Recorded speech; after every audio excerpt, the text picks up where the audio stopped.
welcome back. We're playing PARANORMASIGHT, the 7 Mysteries of Honjo. We're back.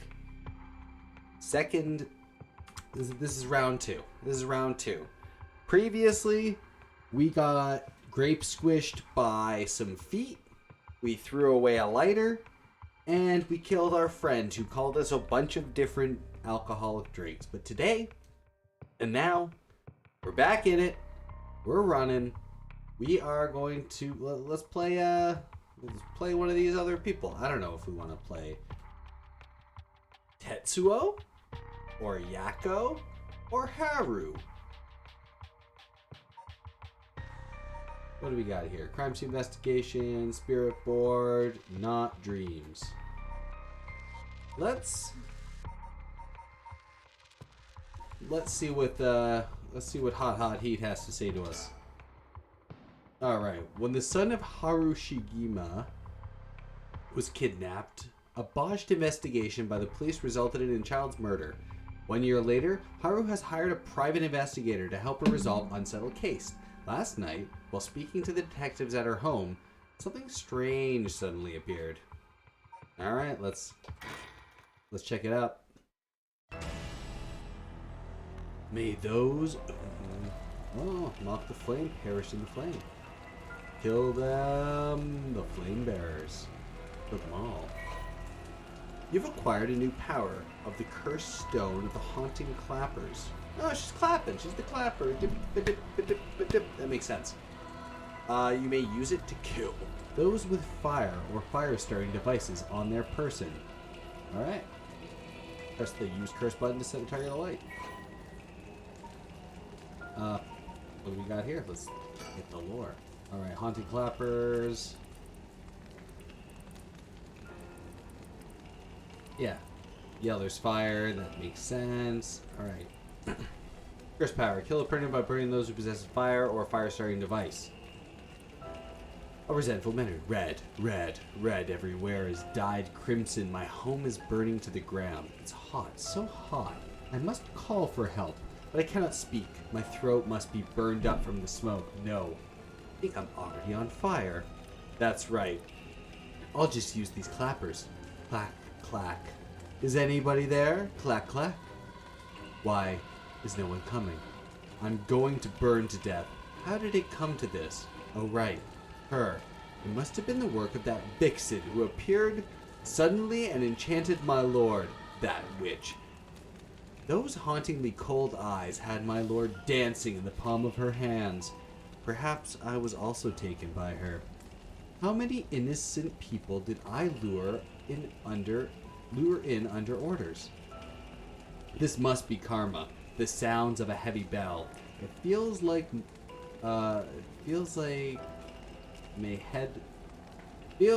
my head will split open. My head, I think it's, yeah. All right, the evening bells. That must be why nobody can hear the sound of my clappers. I've got to do it louder. Clack, clack.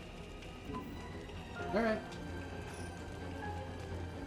A murderous impulse steps into my soul like a thick black tar. Now, kill. Can you hear it, curse bearer? You, who so strongly desires the right, kill them.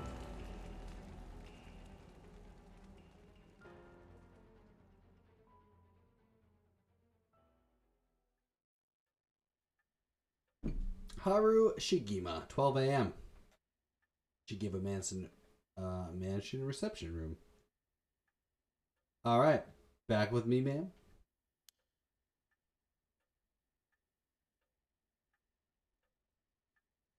Can't say I understand what just happened, but I certainly seem to put you in a good mood. This might be the first time I've ever seen you really smile. That's a weird smile. Sweet dreams. We are housewife. Haru Shigima. Alright. Housewife, haunting clappers. Haru is a housewife who resides in the manor near uh, Shimoku Bridge. Her 11-year-old son, Suichi, was kidnapped and murdered about a year ago. The death of the result was a mistake on the part of the detective assigned to the case, a mistake in which enraged the kidnapper and had him cut off all contact with the police, leaving no room for negotiation. All right. The incident was covered up, and Suichi's killer remains at large, leading the aggressive Haru to call on services of private investigator Richter Kai to uncover the truth. The Shigemiya family. Oh man, I'm gonna butcher that every time too. Came from a line of samurai who built their residence in Honjo during the Edo period. They assumed important positions in the police force following the Meiji Revolution, thereby protecting their family's elevated status. Even today, many in the Shigemiya line work as police bureaucrats and senior police officers. Haru's father sits in the upper echelons of the National Police Agency, and her husband adopted the Shigemiya clan through an arranged marriage. Through an arranged marriage, is also a highly respected agency official. However, as her family prioritized work above all else, it wasn't long before Haru's marriage grew cold. Though she wants for nothing, she is isolated from her neighbors and withdrawn from society. Seeing her son grow into a young man gave Haru a purpose in life, but it was cut off short by the kidnapping incident. Following the incident, Haru spent many days in a deep depression, breaking into sudden fits and shouting at wandering fits of shouting and wandering around in the middle of the night. Her cheerful, loving disposition faded away, and she took making snide remarks at her husband, which only further scored their relationship. A few months ago, Haru's husband was transferred to another area for work and now rarely returns home. With Haru left to live in the large, empty mansion alone, the housekeeper who has been with the family for a long time comes to take care of all the housework. Haru has nothing but time on her hands.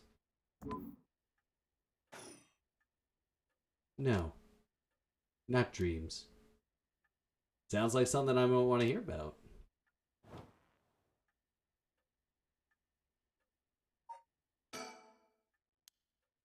My heart is still racing. This is it, my chance, at long last. A fax machine. You can send images or other to other places along a telephone network. I don't really know how it works. Most houses don't have one. Rarely find a use for it. The telephone. This mansion has a private line. An old hanging scroll. I don't know who painted it. It's been hanging here since I was born. An arrangement of flowers. We bring in someone to do it. I don't even know what the flowers are called. All right. Before I go any further with this, the dog is barking outside and I must grab her. Be right back.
Alright, we're back.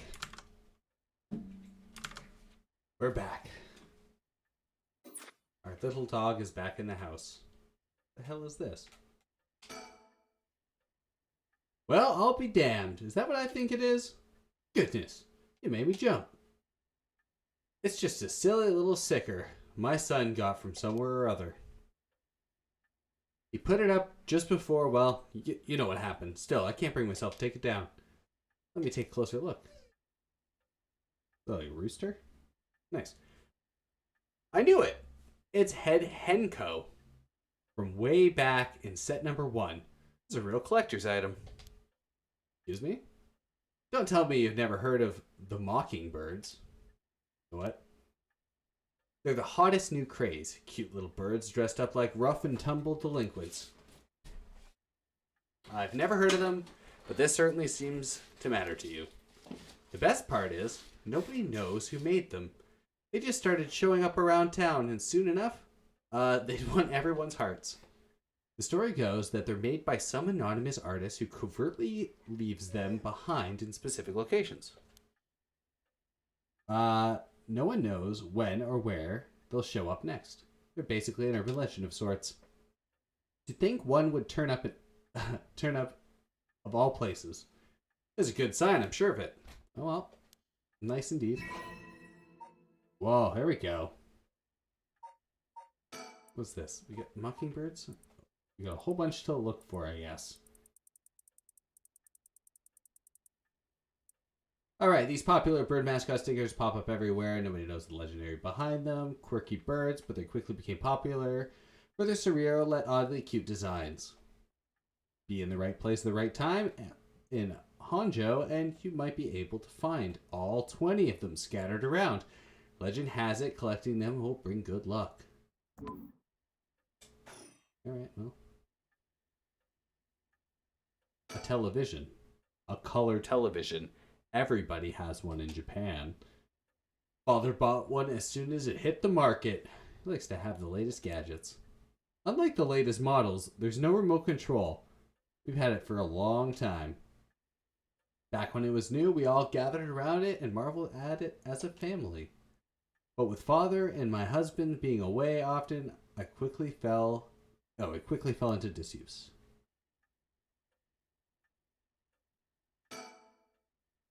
A private investigator I hired. A friend told me about him. They said he's not very well known, but he's good at what he does. When I first visited his office in Ota City, and saw how he dressed, I could hardly believe he was a detective. But after talking to him for a while, I changed my mind. He says some strange things at times, but he seems like a reliable sort. Alright, an eccentric man that Shogo Uki ran into at Oonji Bridge. Richter is actually a private investigator with the office of Ota City, Tokyo. After taking on a request from Haru Shigima. I'm going to say it differently every time still. To investigate the unsolved kidnapping and murder of her son, to get caught up in the events surrounding the rite of resurrection. Once a police officer, Richter was racked with guilt over the police's inability to help all those in need, and quit the force to start his own private investigation firm. However, his soft-hearted nature leads him to take on too many cases and has put his office in dire financial straits. How he is still in business is a mystery, with some whisperings that a wealthy patron keeps him afloat. Richter studied alongside Detective Jun Iro at the police academy. Somewhat surprisingly, given his outlandish clothing and mannerisms, Richter excels at covert investigations, entailing his targets. He proudly refers to himself as an investigator extraordinaire, though that has never succeeds at impressing himself. That only ever succeeds at impressing. He's only impressing himself, is what that's saying. Woo! Richter's biggest source of happiness is nuzzling his pet female albino parakeet, Ernestine, which he keeps in his office. He also enjoys collecting mockingbird stickers, a popular line of merchandise featuring birds inexplicably dressed like delinquents and can be frequently sighted. searching around the started searching around the town for them. While out and about, Richter typically leaves the office, and more importantly, Ernestine, to the care of Amamori, a junior high schooler who's volunteered to assist Richter after being involved in a previous case. What files? What files? Oh man. Azure Huron Agency. Richter Kai's private investigation firm in Kamata, Ota City. Originally, Kai thought to give it a simple name like Kai's Detective Agency, but upon hearing that people are more likely to pick names listed at the front of the phone book alphabetically, he decided to pick a name starting with an A. Thus, Azure Heron Agency was established. However, it is questionable whether the heron, a bird of somewhat ominous significance, is an effective symbol for attracting customers. Even his own assistant has referred to the name as confusing at best. After all, rather than an azure heron, Richter keeps a white parrot as a pet and dresses not in blue, but mostly in white. If there was a symbolic connection to be made, it has surely been lost on all but Richter himself. A private investigator, also known as a private eye, is a detective who operates their own agency. Although there are no formal qualifications necessary to become a private investigator, not true in Canada, many are retired police officer agents or detectives due to the similarities between the work involved. At a glance, private investigator firms have inquiry offices might look similar, but they carry out different types of investigations. Inquiry offices specialize in conducting credit checks on businesses, while private investigators are generally involved in tailing persons of interest and gaining information surreptitiously.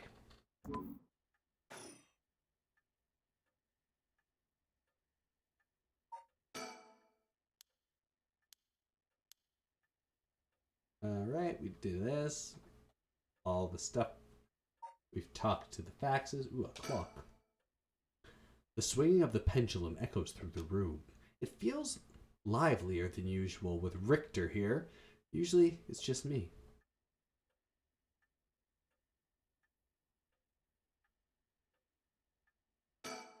Stereo. A stereo unit with separated speakers designed for home use.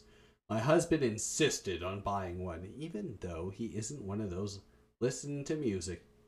He isn't one to listen to music often. Just have to have it, man. Sometimes you just have to have things. Alright, let's click his face to talk. Let me bring you up to speed. We're in the middle of a chat when you suddenly started spacing out. And the whole time you were grinning to yourself like you just won the lottery. Care to tell me what this is all about? Well, here's the start.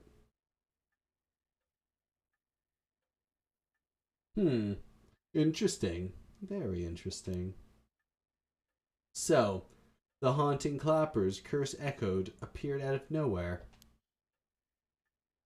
Told you how to perform the rite of resurrection, and gave you the curse you'll need to do it. Have I got that right? That's right. So it's all real. Honestly, I still find it hard to believe. But I guess I have to now. I saw that cursed stone appear in your hands myself. It looked like it popped clean out of thin air. With evidence that clear, there's no denying that there's some supernatural force at work.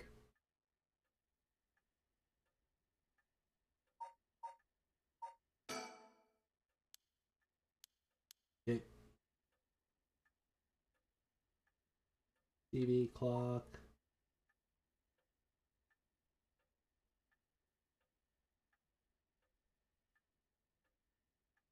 Alright, let's talk to him. I don't think you quite understand. Oh? This isn't about evidence, and it isn't about belief. It's more than that. I know it's real. The moment the curse appeared, I knew everything before it. I knew everything before it even said a word. It was already in my head. It's clear as day. You just knew, huh? It was etched into my soul, along with the curse echoes, resentful memories.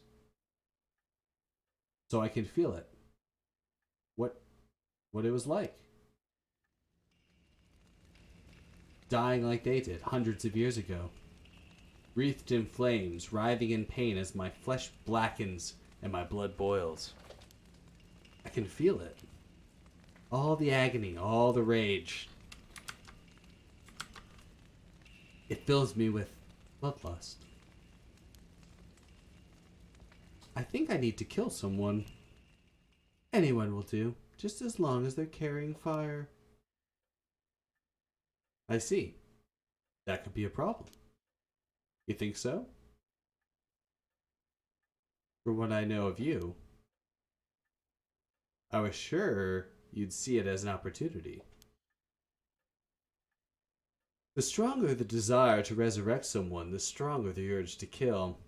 That's how it sees me. Seems to me, anyways. Good grief. Talk about a spanner in the works. I say we take stock for a moment. Remind ourselves where we've come from and where we're going. That might be a good idea.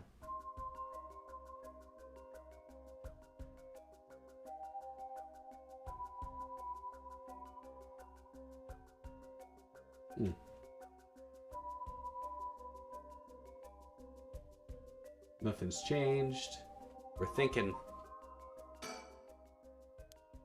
Heart still racing. Chance to long last. Wow, what's on the chandelier? The lights. Chandelier is the only thing here that's my choice. This is my favorite part of the room. There's some good lore. Alright, well.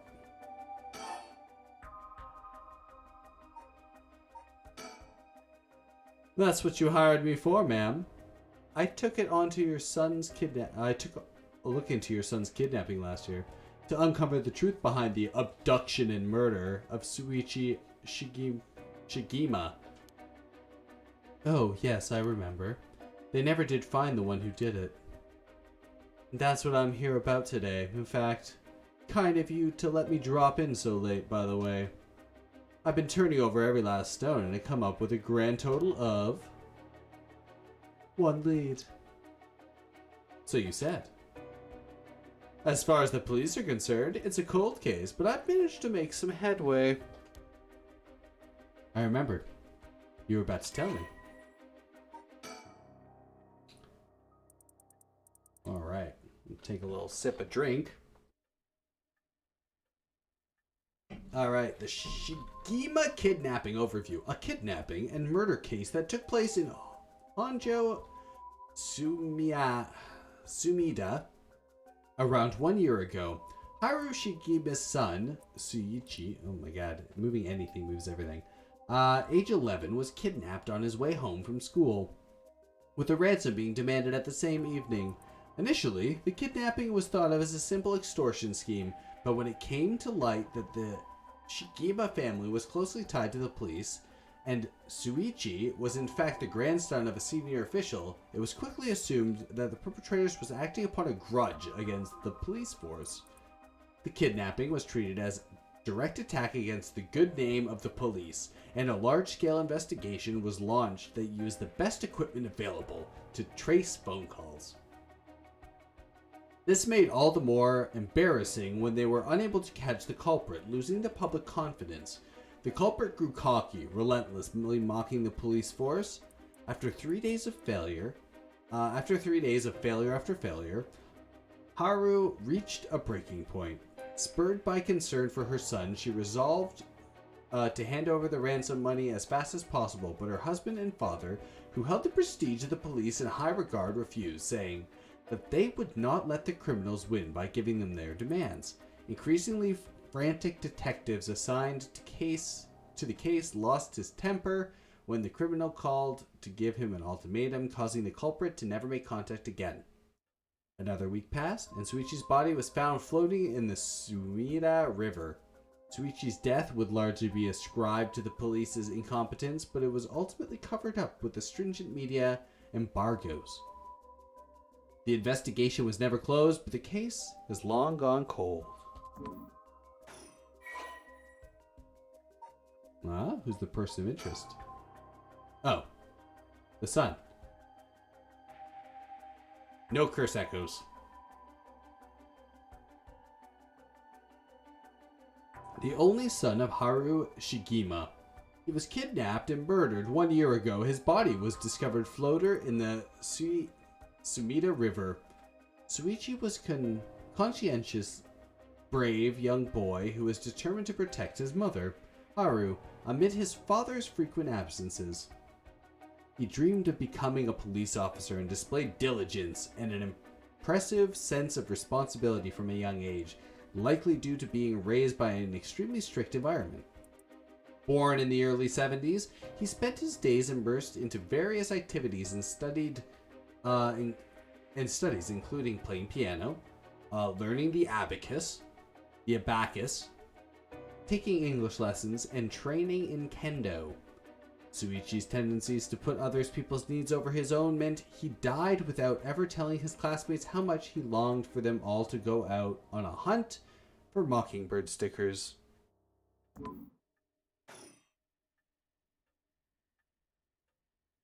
Do a little spin around, make sure no one's standing behind us like a weirdo. Oh, heart's still racing. Alright, let's talk. Alright, let's learn.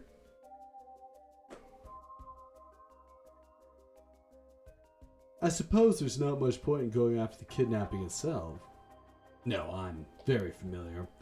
Then I'll leave that for the files to cover and just confirm a few things about the case. The police traced the culprit's calls back to, let's see here, Northern Oyoko River. Here in Sumida City. That's quite a wide area. That's right. In the end, they never managed to nail down exactly where the calls were coming from, but it was almost certainly the same location that Suichi was being held captive, since Suichi's voice could be heard during the killer's call. Northern Oyoko River is quite a distance from Suichi's normal school commute. Factoring in that he was seen at school but went missing before the arrival at his house, it's likely that he was abducted by a car on the route home. Maybe, but... Exactly. Suichi was a clever boy. He never would have got into a car with a stranger. That's right. I was very firm about that. I know he understood, too. Even saw him warning the other children. It's possible that they forced him into the car. The only issue is that there weren't any witnesses to the kidnapping. I can't bundle someone into a car with that many students around not to notice. But nobody came forward to say they saw anything suspicious. So, did they target him at some other time? Or somewhere away from the usual route? Both these seem a little far-fetched. Which raises the question, how did the kidnapper pull it off? Police never managed to find any answers. I know the answer. The answer is that it was someone he knew. In the end, they decided that the kidnapper must have just gotten lucky. Well, why not turn the problem on its head?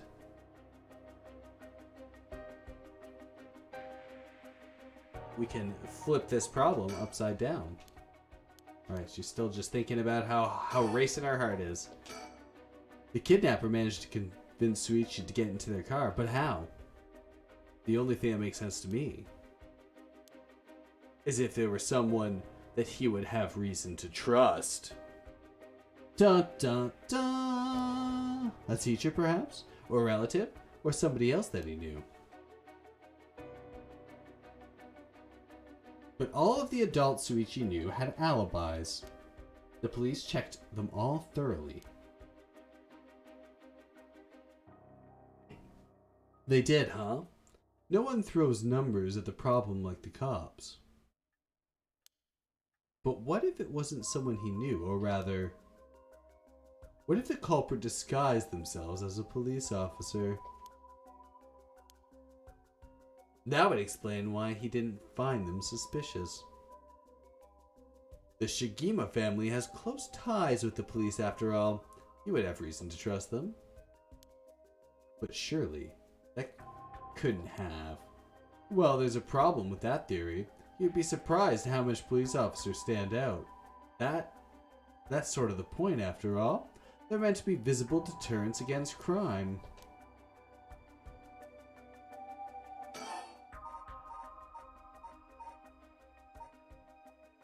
Let's continue down the kidnapping route. But here's another interesting little bit of trivia I happen to know. When you ask people to imagine someone suspicious, no one pictures a woman or children.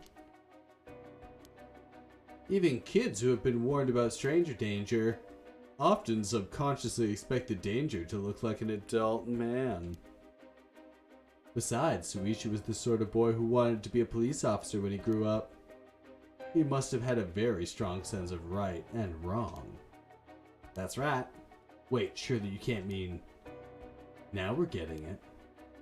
If, say, a young woman approached Suichi asking for help, what would he have done? If someone like that said they were lost and asked him for directions, would he have gone into a car? He might have.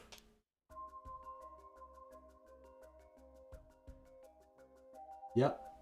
My husband always told him that a man had a duty to watch out for women and children. Could certainly argue that that kind of attitude is outdated nowadays. Damn right. Shouldn't trust anyone is what he's trying to say.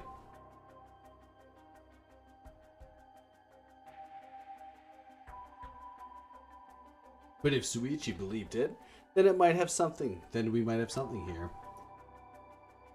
Then you think he could... The culture could be a young woman, but it was a man's voice on the phone. She might have been an accomplice, or maybe she didn't even realize what she was being used.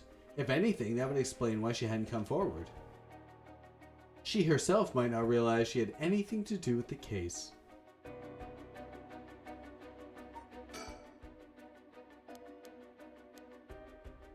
Alright. So need to figure out exactly what we want to do. Tell me what. Why don't you tell me what you found, and then we can make a decision. Alright. So, the question is, did anybody see Suichi speaking with a young woman on the day of his disappearance? See, what I said about people's biases, that goes for witnesses too. As I figured that maybe, if I start asking new questions, I might get some new answers. So I spent my day asking around Suichi's school route, seeing if anyone had seen something. And one man thought he had. You mean he saw it happen? Well, I can't say that for sure yet. It turned out he wanted something from me. So he asked if we could talk in private.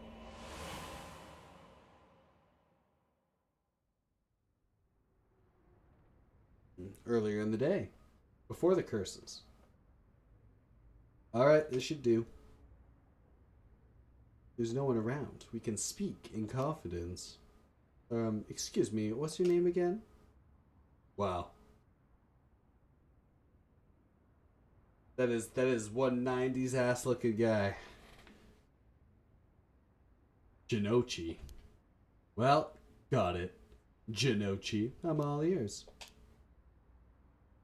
Just so we're on the same page. You're a private detective investigating Suichi Shigeyama's kidnapping. Do I have that right? Of course. What else do I look like? How should I know what a private detective looks like? Oh, forget it. Look, I'll tell you straight. My life's in danger. I need your help. You'll excuse me if that caught me a little off guard. Let me ask you straight. Who is trying to kill you? A student called Michio Shirayashi. Okay, interesting. A schoolgirl, eh? Sounds like you've been naughty. It's nothing like that. That girl, she's a murderer. I'm the only one who knows, but I saw what she did. I saw her kidnap Suichi Shigeyama. Come again? I saw her talk to him on the street, lead him away. I didn't think much of it at the time, but then he went missing. She murdered him. I'm sure of it, or at least she's got something to do with it. That's why you're here, isn't it? Then you can't let her get to me. If that's true, you've been sitting on some valuable information. Why didn't you tell anyone? Well, you see, if you can't explain that, you don't have a reason. I don't have a reason to believe you. I couldn't. She told me she'd kill me if I spoke a word. You're telling me a schoolgirl had scared for your life. So you've been sitting on that this whole time, and you think she's coming for you now that you've spilled the beans? Yes, yeah. Yes. I'm begging you, don't let her get me. Arrest her, I'm telling you, she's a demon. Well, you seem to believe what you're saying, but it just doesn't add up. How could a squirrel girl have a fully grown man so terrified? You don't know what she can do. She'll curse me. Curse you. He's got kissy face again. I'm sorry, but you're losing me here. It's true. Her house forget it. Why do you even bother? You seem dubious enough to believe me, but I should have known you'll never understand. Enough. I'll find someone else to help me. Hey. And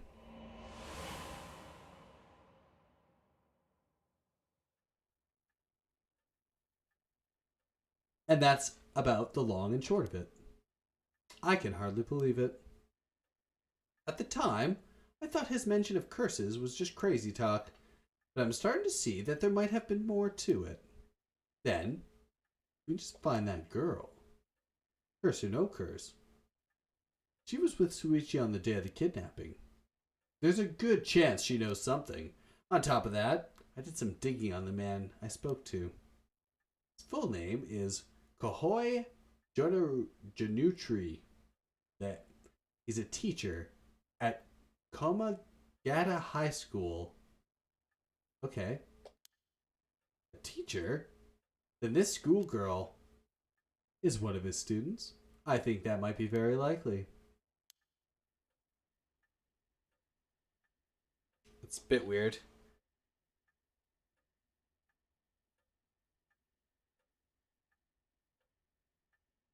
Alright, well, let's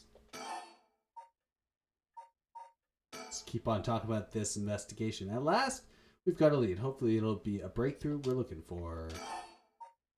I still need to figure out exactly what you want me to do. Alright, make a decision. Alright, I guess we're talking about the rite. The Rite of Resurrection, huh? I read about it in an occult magazine the other day. Apparently some old book showed up recently with all the gory details. And they say that the rite can be found somewhere here in Honjo.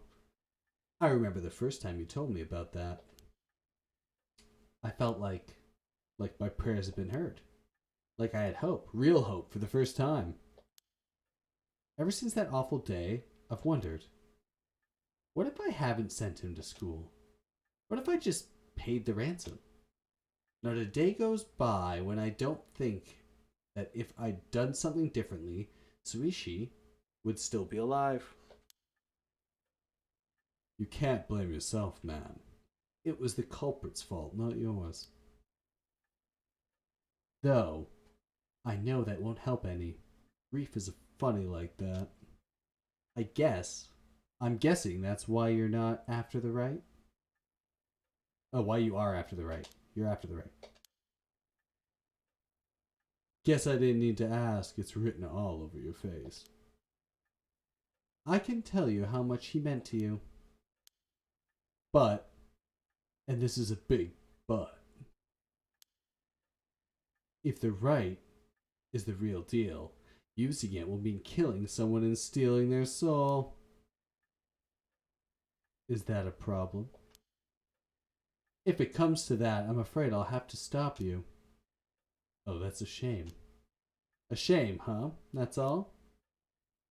I thought if I'm going to be competing with other curse bearers, then your detective skills might come useful. You realize you're talking about ending someone's life, right? Don't you see an issue with that? I think any parents in my position would happily kill for a chance like this. How glorious. I would literally kill for a chance like this. Is that so? Dear, oh dear. What have I gotten myself into? No, it's still just talking about your heart. Let's talk more about the right. If it makes you uncomfortable, then you won't have to get any blood on your hands yourself. I don't need you to kill the other curse bearers. I only need you to find them. I won't be a party to murder, ma'am. Not even for a client.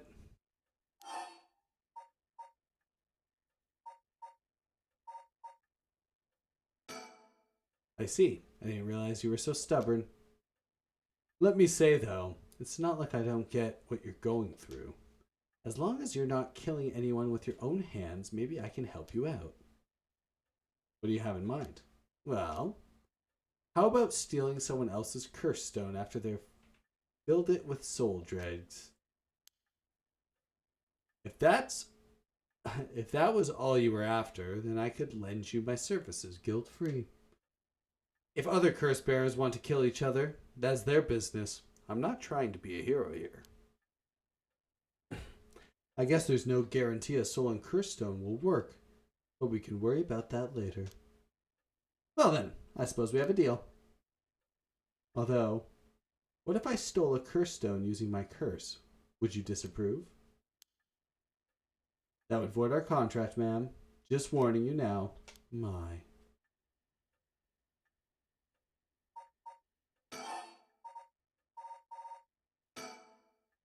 Before we go any further, why don't you tell me about that curse of yours? The haunting clappers, was it? That's one of the 7 mysteries of Honjo, if I remember correctly. That's right. Original story did happen somewhere near here, I think. And I'm sure I remember hearing that. In that case, my money would be on all the curse bearers being somewhere in Honjo. Our first move should be to narrow them down. Some of them are bound to try to come to you first. We'll need to be ready. Curses make their bearers more willing to kill, so an attack could come from anywhere. Sounds sensible? It's a little sensible, I think. Alright. And if I remember correctly, your haunting clappers can set people on fire, but only if they have a naked flame or a lighter on their person. Is that right? That's right. In the olden times, wooden clappers were used to warn people of fire. I'm guessing it punishes those who don't heed the warning. Seems like a good curse to have. It's simple and straightforward enough to use. Although it's hard to say how it stacks up without knowing what else everyone else has on the table. You really think it's that good? Target can't do much to throw it off, and it has a nice long activation window. It's big that it works on lighters too. Just slip one into your target's pocket and say the condition and say that condition were already fulfilled before they even knew you were there. They wouldn't even know what hit them. Maybe. Maybe I won't have to actually use it. I could just sell it to someone I could, and they'll have to do what I say. That's good work, although without any proof, it'll come down to how convincing you can be. Only if you could use the curse, then back out at the last second. What an interesting idea. I have a lighter right here. We could try it now. That's an interesting proposition. Maybe not. I'm not quite crazy enough to make myself a guinea pig. Ah, I see. You're an odd one, ma'am. You don't mind me saying. And I don't think it's just the curse. You flatterer. Oh, you.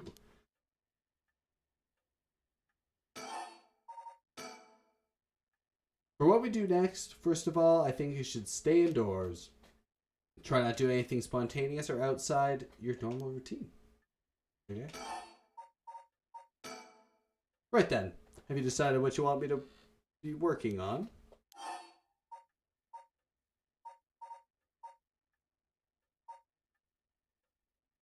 Investigating kidnapping. Finally have a lead. I need to know what happened to my son. Your wish is my command, ma'am. I'll focus on my efforts on looking into the kidnapping. Although, something just occurred to me. You can't investigate the matter at night, can you? At least until the sun rises. At least the sun rises, you could search for the other curse bearers. Alright, I see how it is. Well, I'd be happy to help. Odds are good that the other curse bearers are also working by night. Anyone they kill under the cover of darkness won't be discovered until sunrise. I bet they're trying to do as much as they can before morning comes. So it's settled then. I'll look into the other curse bearers by night. And once the city wakes up, I can start asking questions. I'll investigate the kidnappings as well. I'll even try and find Mrs. Shiraishi as the part of the bargain. Thank you. It's more than enough. Still just hearts beating. Hearts beating. Now then. I should get to work. There's only so much time before sun rises. I'll call you if I find out anything new. You stay here and keep a lookout. There's no telling what kinds of curses you might find out on the streets tonight. Don't go outside if you can help it, and try and be ready for anything. Well, if that's all, I should be going.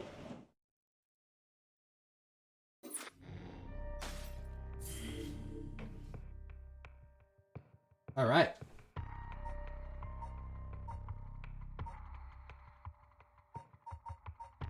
Well, let's continue on with her little story. All right. A nice thought. Despite having obtained the curse of the haunting clappers, Harushigima is determined to use the rite of resurrection by stealing remaining curse stones. She instructs her private investigator, Richter, to find the other curse bearers.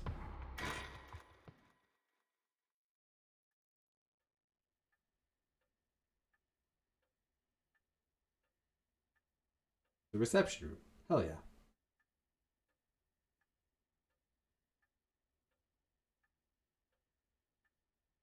It's been almost an hour since Richter left.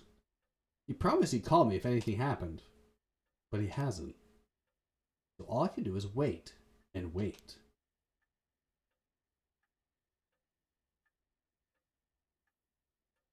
I see no point in turning it on. Ticking seems so loud. Goes so by.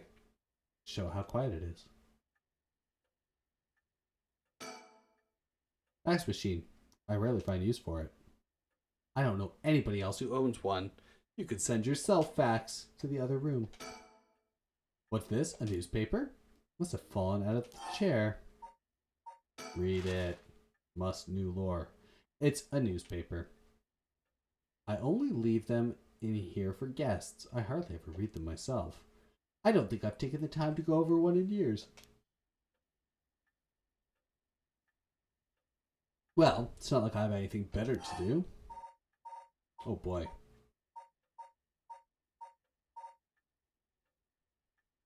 Let's get cultured. Now that everyone has more spending money to go around, people are coming up with all kinds of new diversions. It seems like only yesterday that people were flocking to the arcades to shoot aliens. But now we have these enormous theme parks and gaming machines that plug straight into our televisions. Everybody's talking about superhero series, foreign films, and movies based on the latest bestseller. Back in my day, fusion rock and folk music was all the rage. But now it's all about city pop and idols. I find it hard to care about that sort of thing anymore.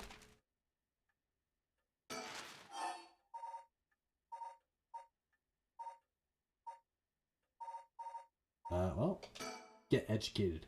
Everybody attends high school now, even girls. Universal education policy, they call it. The country's gotten rich enough that every child can go to school. Education is the backbone of modern society. If you want to work for a good company, you have to get into a good university. With more people in the running than ever, the competition to get into those universities has gotten fierce, though. The new generation is rebelling. Schoolyard violence and delinquency are on the rise. But my boy was too sensible to get mixed up in any of that sort. I don't want to read anymore. I'll only remind me of him. Alright, well, enough of that. Old Hang and Scroll. I've seen it too often to feel anything from it now. The flowers put me at ease, just a little. Should I put a record on? No, it's too late for that. I'm not in the mood for music anyway.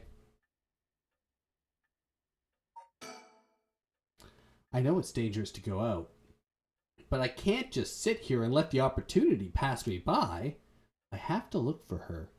For Michio Shigarashi. But first, I need to find more soul dregs. Need to kill more people. What's this? Guest table. Come to think of it, I never offered him any tea. Not that I ever learned how to make it. Real. I'm waiting for Richter to contact me, but he hasn't.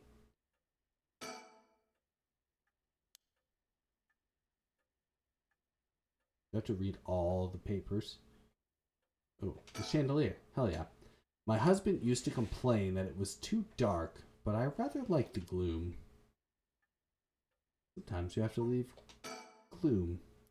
I need to distract myself how, but I don't want to be alone with my thoughts. Maybe reading the newspaper will take my mind off things.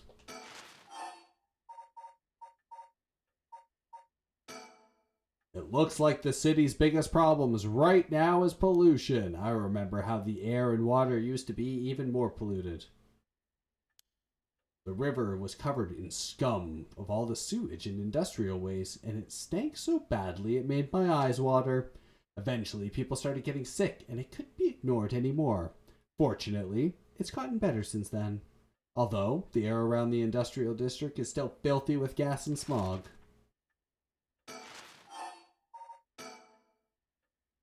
There's one thing Honjo never wants for is horrific crimes. They found a police officer dead in a local park just the other day. A lot of my family are in the police. I hope I wasn't anybody I knew. I don't read the news anymore. Not since last year. It brings back bad memories. Suicide at local high school. Oh, I remember that. A high school girl jumped off the roof about a week ago. She was bullied, I think, or maybe it was something about exam pressure. What the but? No, this can't be right. Her name? Michio Shiragashi from Koma High School. It can't be.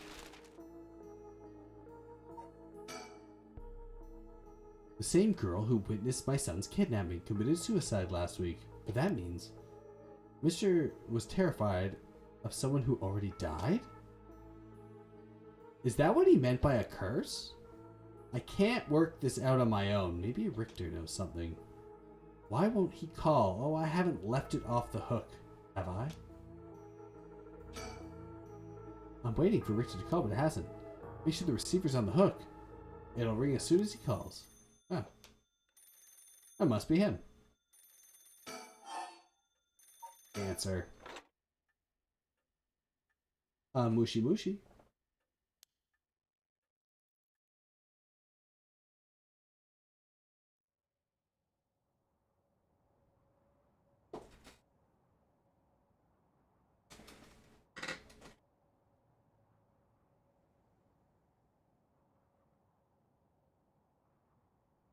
Richter called me out to meet him, and we came here to Coma Bridge.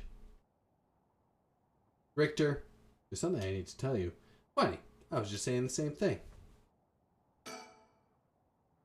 We're on Coma Bridge over the Sumida River.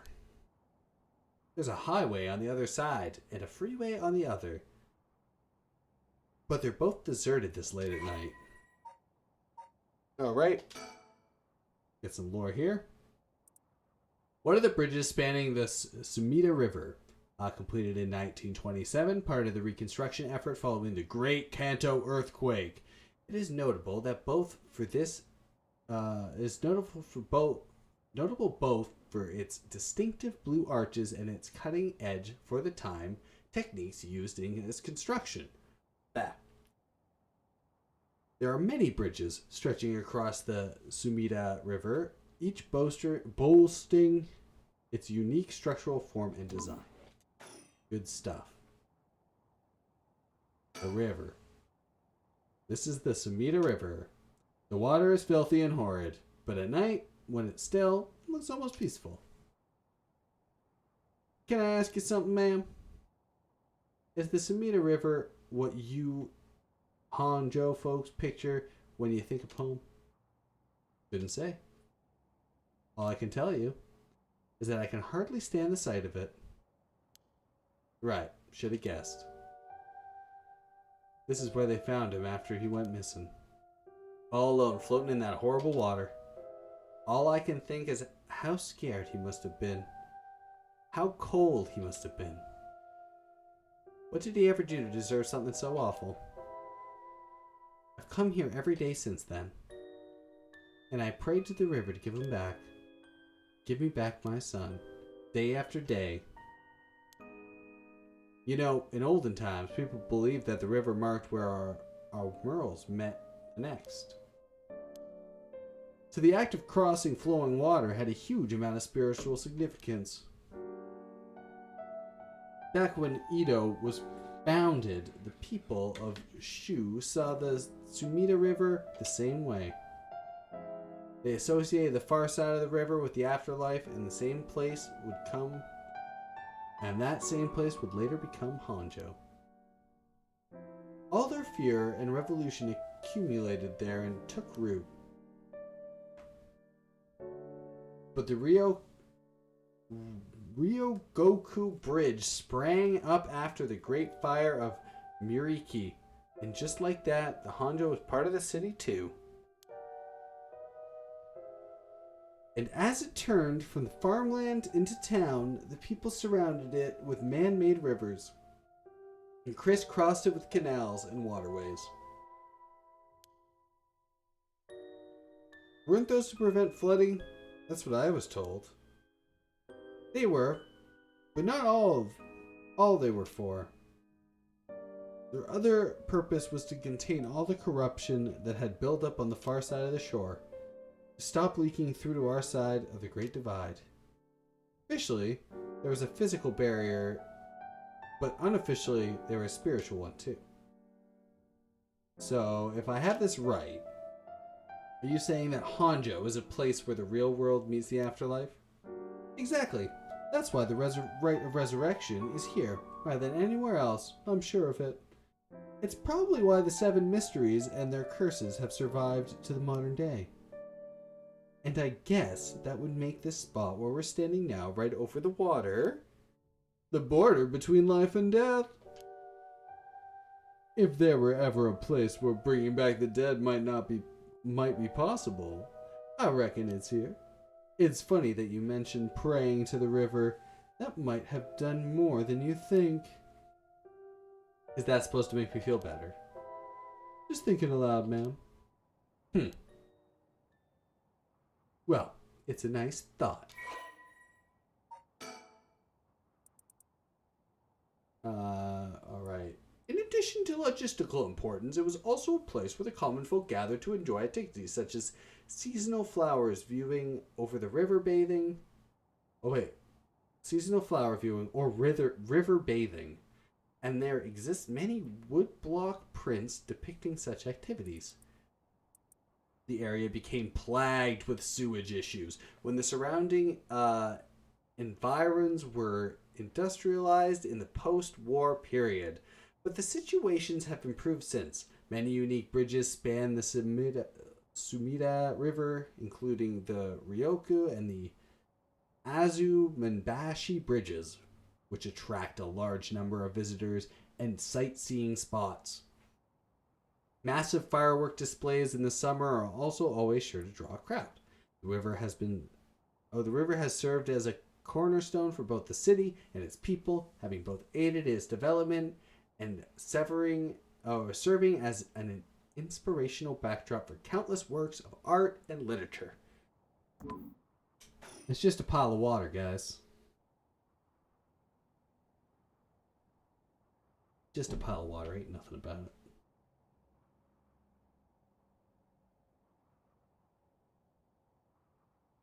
Victor Kai, he's gazing down at the water. What does he see down there, I wonder? Let's think. Standing around is the last thing I want to be doing right now. It's my only chance to bring back my son. I can't afford to let her away. What is this? Something there. Oh, more on the river? Oh, that's right. There's one more memory I have of this river. You mind if I tell you? Go ahead. I must have been about 20 years now, when I was still a schoolgirl. Back then, the Sumida River was much filthier than it is now. It was full of garbage and industrial discharge. It was scummy and slimy, and it stank. You could look out over the water and see dead cats and dogs and pigeons just floating. And one day, among all the filth and garbage, there was a piece of my classmate's hand. It was almost a miracle, when you stop and think about it. What are the chances that someone would find a part of her that was still recognizable? And that although everything but the palm had rotted away in the water, the part that was left would have an identifiable scar. And they could tell it had been murder from the blade marks on the bone. Are you talking about the Nijima murders? So you've heard of it. I'm impressed. I assume you were but an elementary schooler at the time. I wasn't really aware of them then. I only heard about it after the fact. I had no idea the victim was a classmate of yours. What is this? What the hell is this memory looking into the pond? A notorious case from over 20 decades, 2 decades ago, involving the murder of a female high school student. It first came to the attention of the authorities when part of a human hand was discovered floating in the Sumida River. Testing revealed that it belonged to a missing female high school student. It appeared to have been severed deliberately. The police launched a murder investigation. A large-scale search of the river was organized, but the highly polluted state of the water made it impossible. Visibility was poor, the stench was intense, and the divers quickly fell ill. They succeeded in recovering only the victim's head, which appeared to be part of her leg, before the search was called off. At the time of the incident, the Sumida River was as polluted as it had ever been. Neither fish nor shellfish could survive in it, eventually causing the annual fireworks festival to be called off indefinitely. Over the course of the search, the police discovered a number of unidentified human bones. This caused a stir among the public, as several other young women had gone missing in recent years in the Tokyo area, and it was feared that they may have fallen victim to the same fate. Forensic technologies at the time, however, were not advanced enough to determine the identities of the deceased, and so the police were unable to open the inquiries. Due to the overwhelming lack of circumstantial evidence, the investigation ground to a halt until a hitherto unrelated individuals came to its attention. During a questioning about the separate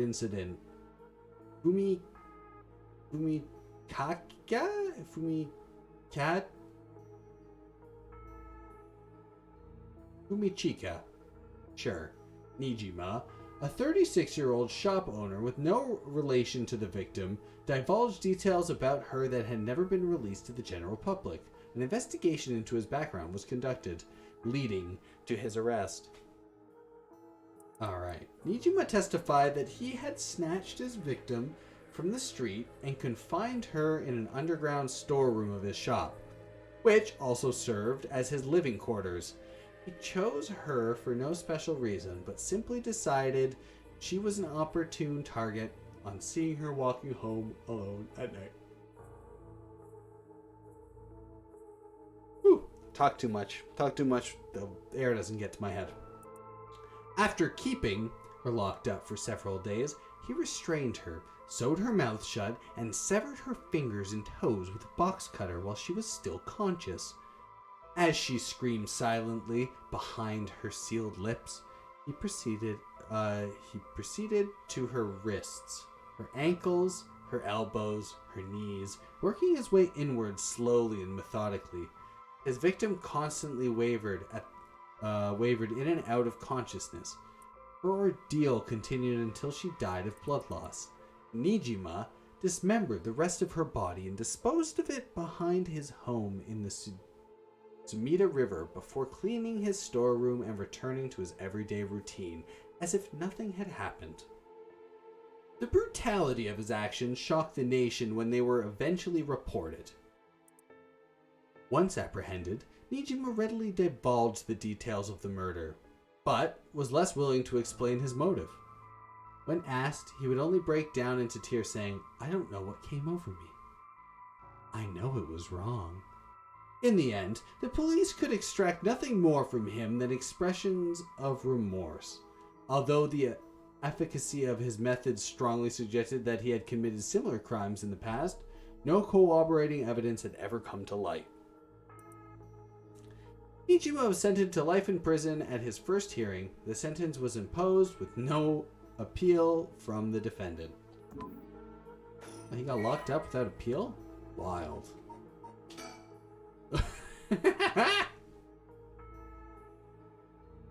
It's Corpse Grinder. Alright. Corpse Grinder, the man who made the headlines over 2 decades ago as the perpetrator for brutal killings known as Nijima murders. Beautiful. To be honest, it was all a bit of a blur. A wave of chaos just parting around me. Something like that. They said the rest of her body must have sunk to the bottom of the river. They combined they combed the riverbed, but only ever found pieces. Everything else must have rotted and flowed out to sea. Afterwards, I heard that all the divers who had been looking for her fell ill. A sorry story for everyone involved, huh? It's funny. Everyone figures the river's filthy already, so one more piece of garbage won't hurt. But every little bit makes it worse. It's a vicious cycle.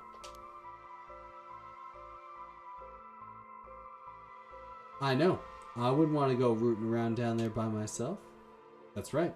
Which is why the riverbed is the last place anyone would go looking. Or so the killer's thinking, I suppose. The times were changing quickly back then. Things were confusing. Everyone seemed to be in a hurry. Young people were moving to Tokyo in droves. Some even ran away from home to make it in the big city. And they made easy targets for bad people. A lot of them ended up disappearing without a trace. You see, back then, if you chopped up a body into tiny pieces and threw it in the river, it would rot quickly and discreetly and sink to the bottom, never to be seen again. Are you saying what I think you're saying? They arrested him shortly after. Fumichika Nijima, the man who killed my classmate and cut her into pieces. He was so methodical about it, it couldn't have been his first crime. And people began to wonder how many other girls he'd murdered the same way. The police never found any evidence for other murders in the end. But the river knows the truth. How many corpses has it swallowed up over the years, I wonder? That same thought spread throughout everyone's mind, and they started to avoid this area. So really, this river has been rank with corruption for decades now. Or at least, that's how it seems to me. Well, was that interesting? Well, I can see why you don't have any good memories of this river. All that darkness lurking beneath the surface, there's no reason that you would. Still, if I may, ma'am, I'm surprised you know so much about the Nijima murders. But how could I not? After all, I was the one who found the hand. Gasp! The police actually wrote me a thank you letter. They said it was only thanks to me that they managed to bring Nijima to justice. That was the only time my father ever said he was proud of me. I guess that just wasn't the killer's day. Sometimes I wonder if he resents me for it.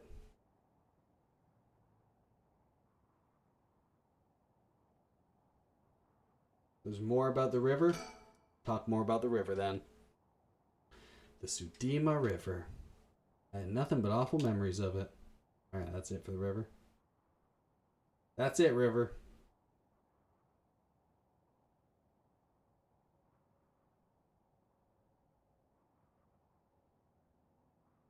What's our little mind thinking? Last thing I want to do, chance float our way. Alright, we're talking. You go first. Please go ahead. Alright then. I've been poking around places connected to the 7 mysteries looking for curse bearers. I think I've found a few candidates. First, a tall man I ran into in Kinshiobi Park. I asked him for directions, trying to probe him a little bit, but he turned the questions right back around on me. He was out there the second he figured out I wasn't what he was looking for. I got a sense curses were nothing new to him. I'm about 40% sure he's a curse bearer. Then, there's this middle-aged guy I saw on the South Warajesu Street. There's no question about this one. He had one of the curse stones in his hand. He had a nervous air about him too. I was clear he was up to some shady business. Gathering soul dregs, I bet. Make a good target. Next up is a pair, a young man and a woman I saw around Ryoguko Bridge. This time, the man came up to me and asked me flat out if I was a curse bearer. I told him I didn't know what he was talking about, and he backpedaled and left. Looks like they lurk around there often. Looking for kindred spirits would be my guess. Though, it didn't seem like they were quite working as a pair. Gathering soul dregs in a group might be a decent idea if you can make it work. But with things being how they are, it's got to be hard to find folks one can trust. They've got brass though. I don't know what their deal is, but I'd like to find out. So would I. The last 2 detectives I've seen sniffing around. The police are involved. Not necessarily. A body turned into a local park a few days ago, and they say it might be looking into that. Still, park's got ties to one of the 7 mysteries. Might be a curse that did the guy in. And they're sending in detectives from the head office, then something's gotta be up. How do you know where they're from? Let's just say that when you're from the business, there's some faces you get to know. You went to school with the young man. Anyways, that's everyone who caught my eye. You found all of them in so little time. You really did hire the best. It's all in the name, ma'am. Richter Kai, P.I. Now, wait. Make that Richter Kai investigator extraordinaire. My, An investigator extraordinaire. Is that why you can dress like that without drawing attention to yourself? You bet. An investigator extraordinaire can blend in like a chameleon in any outfit. Well, that aside, the middle-aged man and the young couple sounded most promising, am I right? Whichever we pick, it's still too early to make a move. Seems like the curse bears are less involved with each other than we thought. Plus, there's still others we don't know about. I say we hang fire and see how things play out. Once more bodies start showing up, that'll get the pot nice and hot.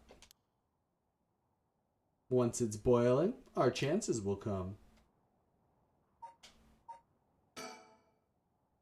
There's something I need to tell you.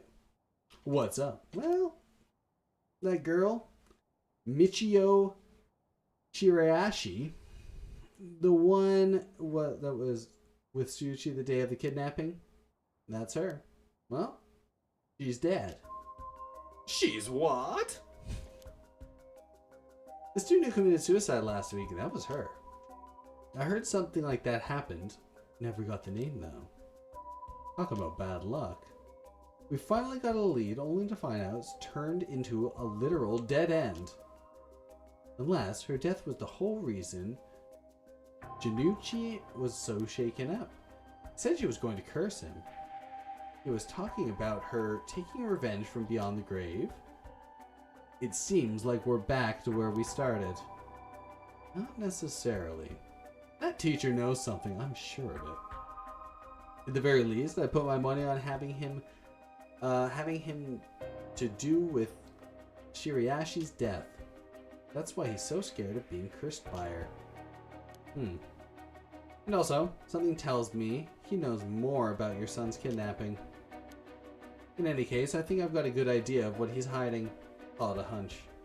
Hunch? Well, more of a theory. Care to take a guess? I can guess. Can't say for certain, but...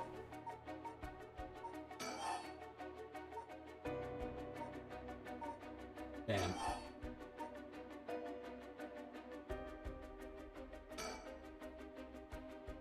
What if Mr. Jones is silenced with murder? What do you think? I see. You think Mr. Suichi's death might not have been a suicide. Well, that certainly gives him a good reason to think she'd hold a grudge, but I'm not sure I'd buy it. That might be a little far-fetched. I see, I'm sorry if I disappoint you, but I'm not really cut out to play detective. Well, no point in dwelling on speculation. The truth will come out in time. Right now, I think we need to have another chat with Mr. Jono Uchi. I agree. I think we should. Still just gonna sit around. Just don't want to stand around here. Is something wrong? Not really. It just struck me. It's been 20 years since the Nijimo murders. So it has. Not to spook you or anything, but I thought you might be interested in knowing.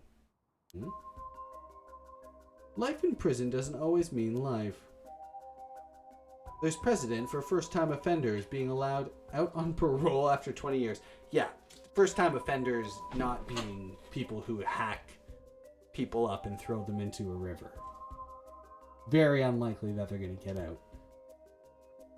Only if they're found to show remorse and desire to reform themselves, of course. That's right. I'm impressed you know so much. Still, it's hard for someone with a criminal record to reintegrate into society. I hear they've been trying to fix that recently, matching inmates with jobs and accommodations.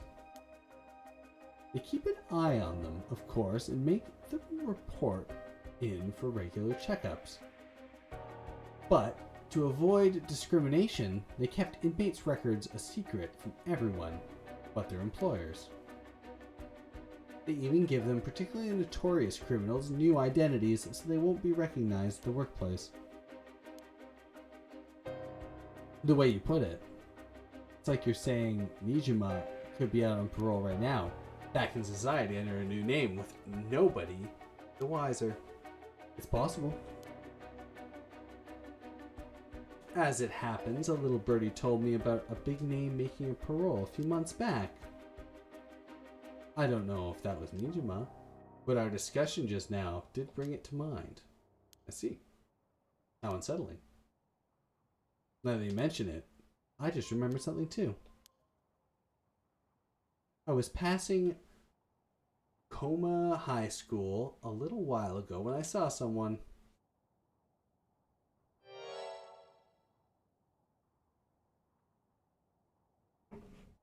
Damn, janitor. That reminded me of Corpse Grinder himself. Oh? You looked a little different after 20 years. Much thinner than I remembered, too. I told myself it was just seeing things. But perhaps it was him after all.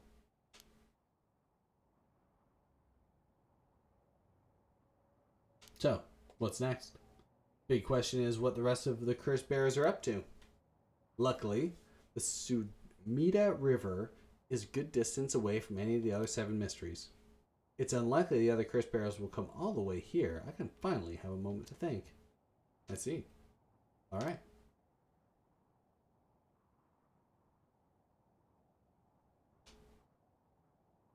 What was the suspend button? I'm just going to keep on zooming in. I want to see how long it zooms in for.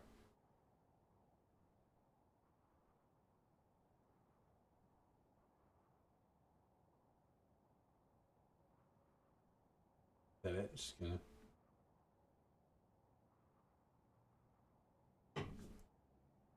Just gonna blink. Alright, let's suspend it. Yeah. You cannot currently progress any further. Once your situation has changed, select resume to try again. Pressing suspend will return you to the story chart.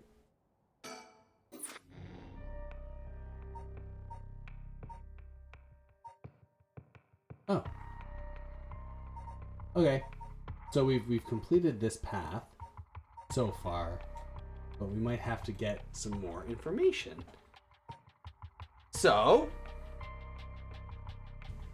let's get going with Yako Saka. Yako Sakazaki.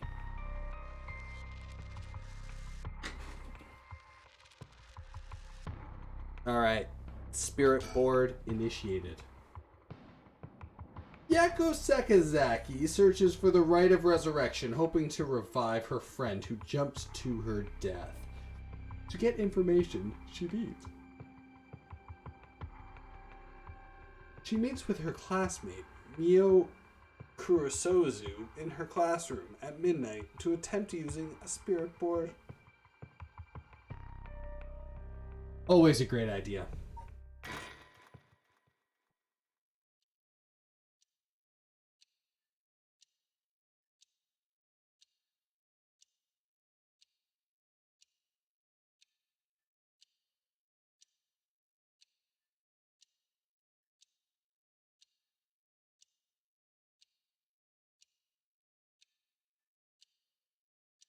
That should be everything. Okay, let's start. Ready for this, Yako?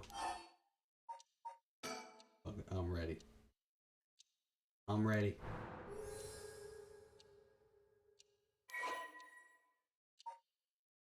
Alright, let's get the lore on Yako before she gets possessed.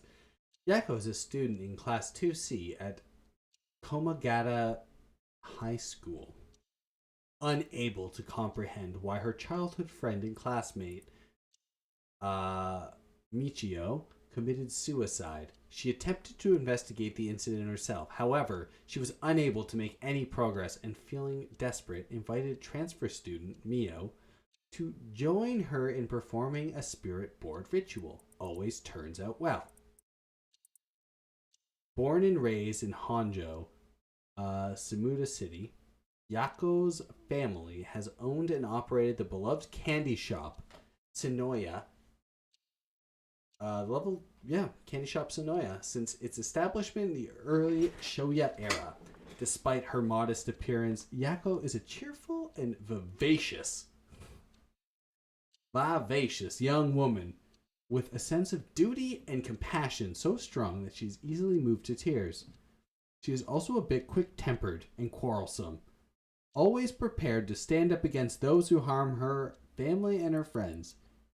It is possible, however, that this readiness to fight is more driven by an innate love of chaos. What? Okay, she loves chaos. That's pretty sweet. You know, blood for the blood god, I guess. Yako's winning streak against arrogant boys in scraps since she was a child, remaining unbroken, and is the source of considerable stress for her mother.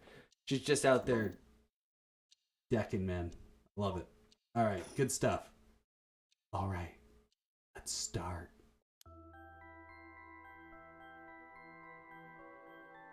This is the spirit board. This is how we will be communicating. First, we both put our finger on the 10 yen coin that is on the board. Doop. Like this. Just like that. Relax your finger as much as you can. For the chant, repeat what I say, okay? Oh, Spectre, the spirit board. Please visit us. Return.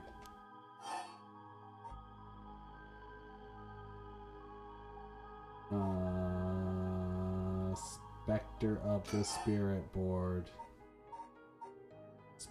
Spectre of the spirit board, right?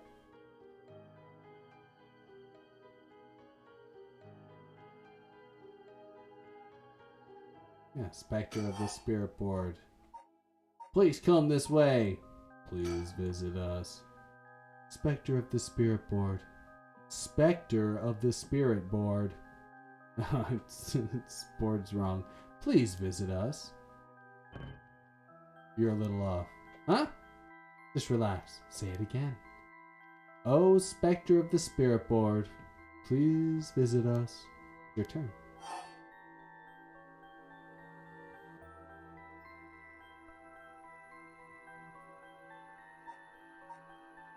Spectre of the spirit board. Spectre of the spirit board. Please visit us. Didn't know this was a spell check challenge. Alright, Spectre of the spirit board. Spectre of the spirit board, please visit us. Good. Please tell us if you are there. Yes. Whoa, it really moved. Looks like we succeeded in the summoning. We can ask questions now. Right, questions. Start with a question you know the answer to and see the response. Then, when you know your questions are being answered truthfully, you ask what you really want to know. Alright, I'll start with something simple.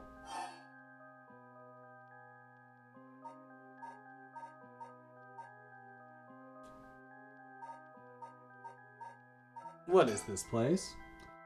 Oh, Spectre of the spirit board, where are we? H-I... Oh shit, it knows.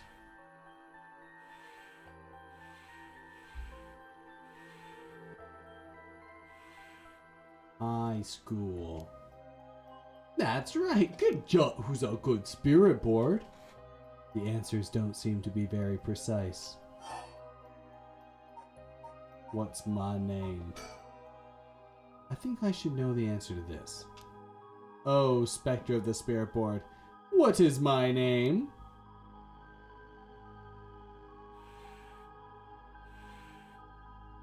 What's the matter? How strange. No. Huh? It told me no? Ah, I bet it means it doesn't know. Maybe the Spectre of the spirit board, but it doesn't know everything. The spirit really the real deal? It's fine. I feel like it's giving me attitude. Alright. Bitch, say my name. Alright. Is it really you? No. No. Ah, said no. Is it lying? Not quite. The specter of the spirit board is just a temporary name we call them when we're using the board. We're actually calling a spirit with a strong tie to this place, or one of the people participating. In other words, a spirit that just happened to be nearby just felt like answering. They don't really think of themselves as a specter of the spirit board. Oh. Huh. Feels like some sort of mystique has disappeared. Do you mind if I still call you Spectre of the Spirit Board? Okay. Thanks. Always good to remember to say please and thank you. Alright, we're learning the lore on the fake ghost. Alright. Due to the occult craze, divination has become popular among young boys and girls. All one needs is a coin and a piece of paper with letters and numbers written on it. Using these, all one has to do is ask questions of the called upon spirit. Whew. And it will move the coin to answer. It is believed to be a tool that is adopted from Western spiritualism and molded by Japanese occult enthusiasts. Though it's considered a form of divination, the ritualistic nature of the usage can be itself hypnotism, or can cause self-hypnotism or auto-suggestion leading a hallucination, or symptoms similar to spirit possession. Many schools banned these spirit boards after there were several cases of students sneaking into schools at night, in addition to stories of people having seizures when using the boards.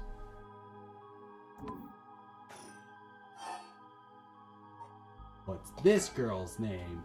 Fine. What's the name of the girl across from me?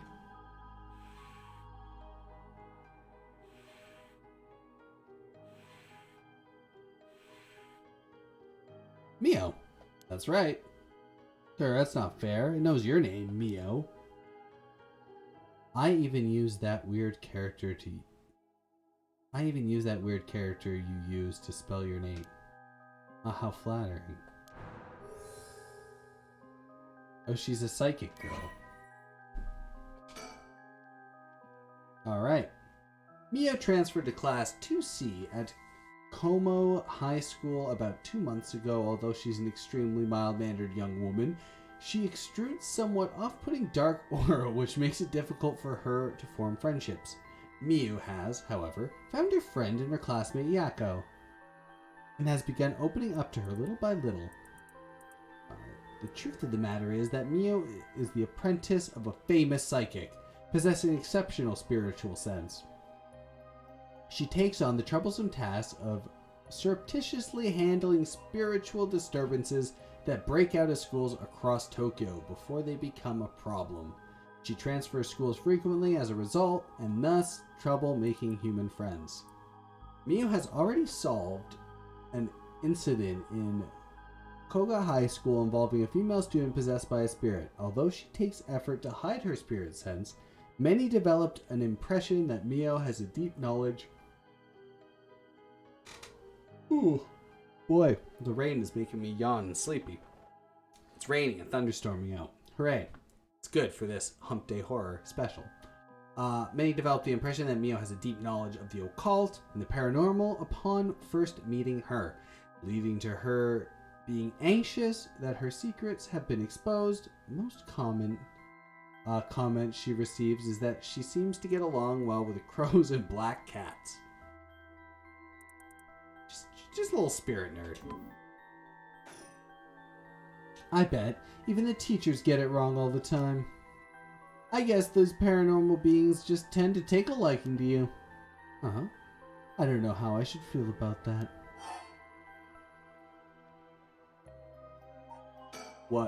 I'll ask you again. What is my name? No. Didn't even hesitate this time. Alright, it's time to ask some serious questions.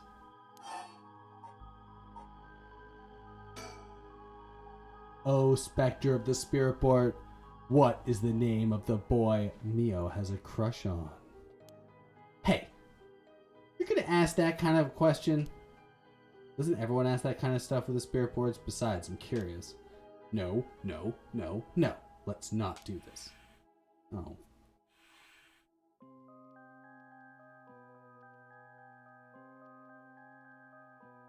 It said no. I guess that means you must not have a crush on anyone. Whew.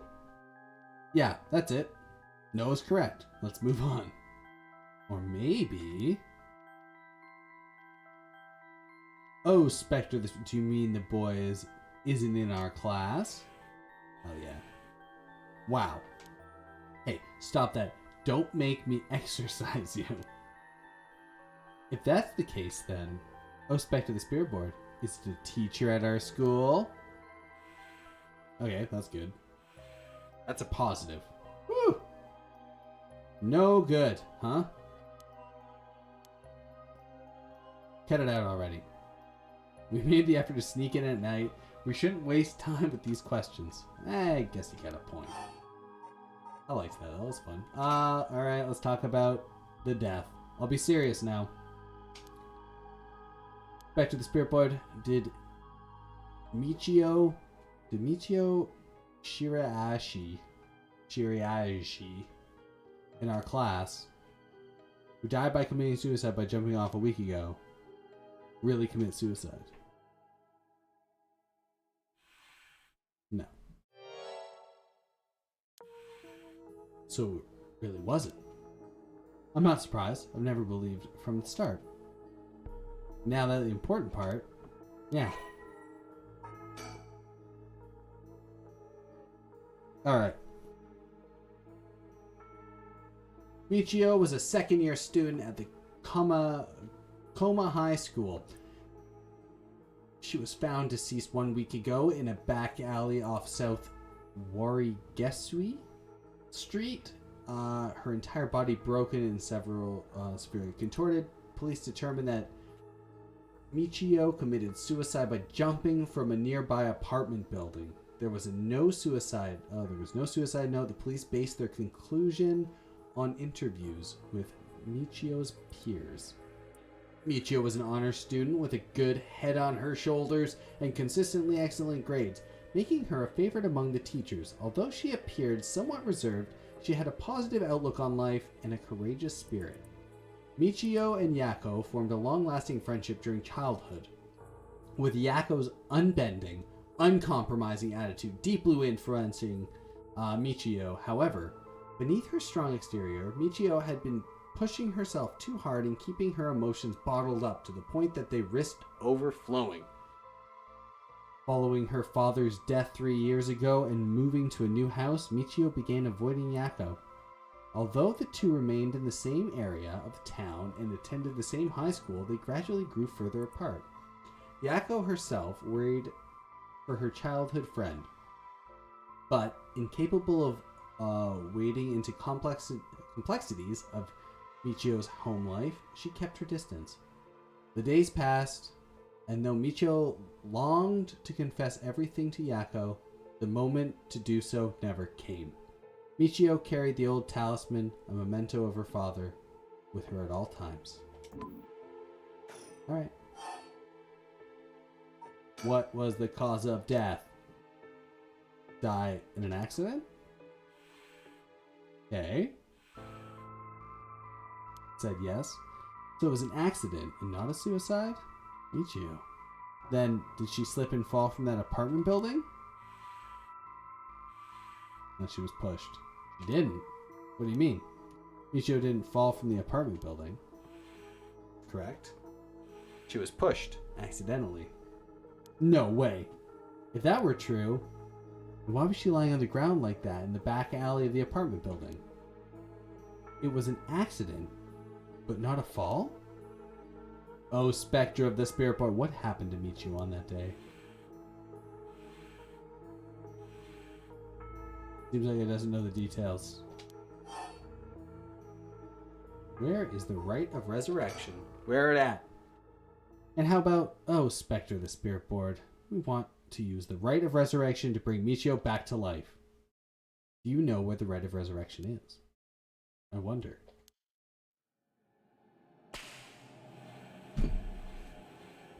Hmm? Ooh!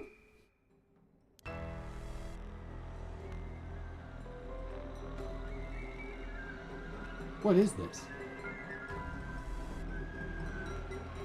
Stop, I'm scared, Mio. Calm down, you can't let go before it's over.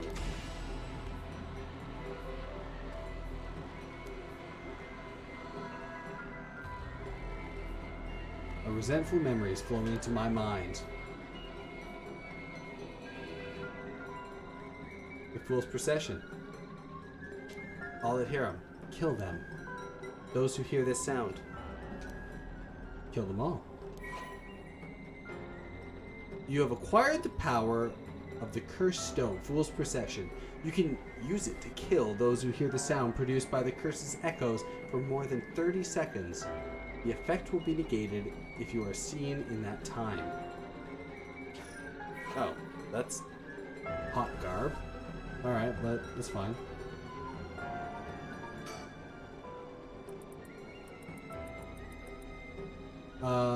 Kills by fatal fall.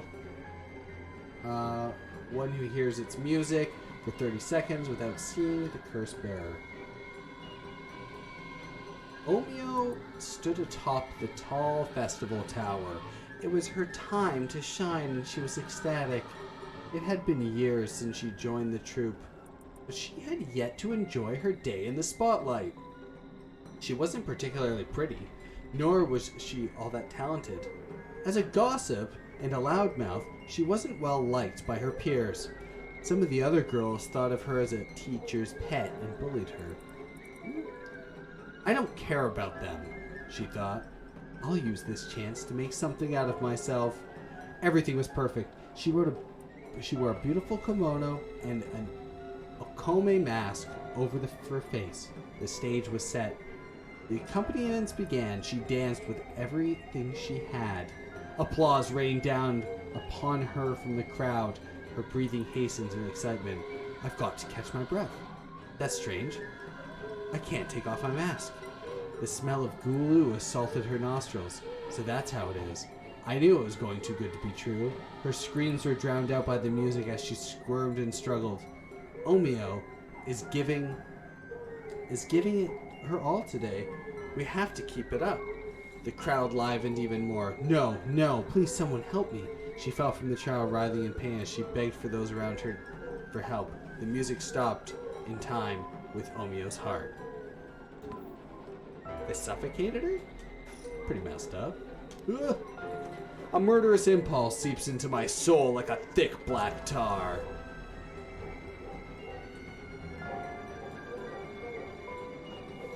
Dogs upstairs don't like this one. Can you hear it, curse bearer? You, who so strongly desires the right. It's time to kill.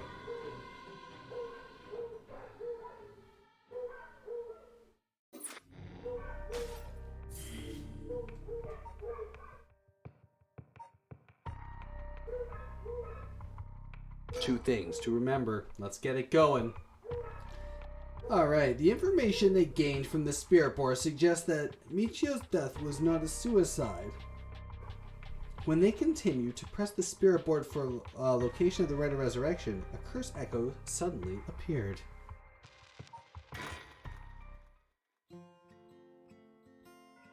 A whole week ago.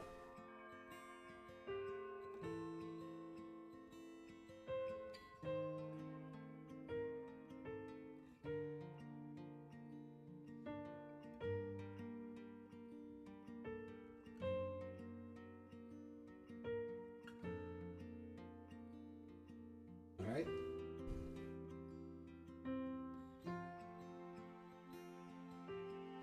You hear about the suicides on the news?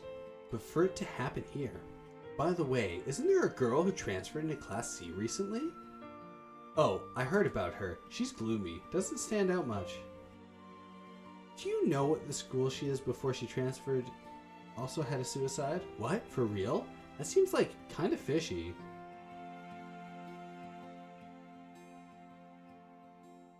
Did you know I heard Michio's mom remarried last year? They say her new stepdad's a total jerk. Really? How so? Like, he'd peek on her when she changes and couldn't keep her hands off. Even heard that he's an ex-con. If she resists him, he gets violent. So scary. No way. I couldn't take that. Kind of fucked up. Probably about killing myself too if I deal with that at home. It's not good.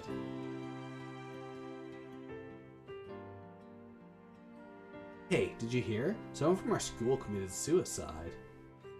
What? Really? Who? I think it was Michio from Class C, right? No way. Michio? She's been acting pretty strangely lately, but I can't help believe it. What do these boys have to say? Did you hear about Michio in Class C? Yeah, she seemed like the stereotypical honors student in the first year, but she stopped showing up to class and her grades started dropping after like her third semester. So she offed herself because her grades were bad? No fair. Just thinking about practice tests makes me want to die too. It's a little fucking insensitive there, bro. Like, looks like such a dink. There might be some of you who already know, but a member of our class, Michio, passed away last night. Okay, calm down. I know this comes as a surprise, but please be quiet. The cause of death is still under investigation, and there's nothing we know that's certain at the moment. Detailed investigation reports will come from the police, so please don't go spreading any rumors, got it? We're sending everyone home for today. No dilly-dallying. On your way. School will be off tomorrow as well. Hey, you. Stop celebrating. Show some respect. There will be a memorial service scheduled next week at the school assembly. If anyone wishes to pay her their respects to individually.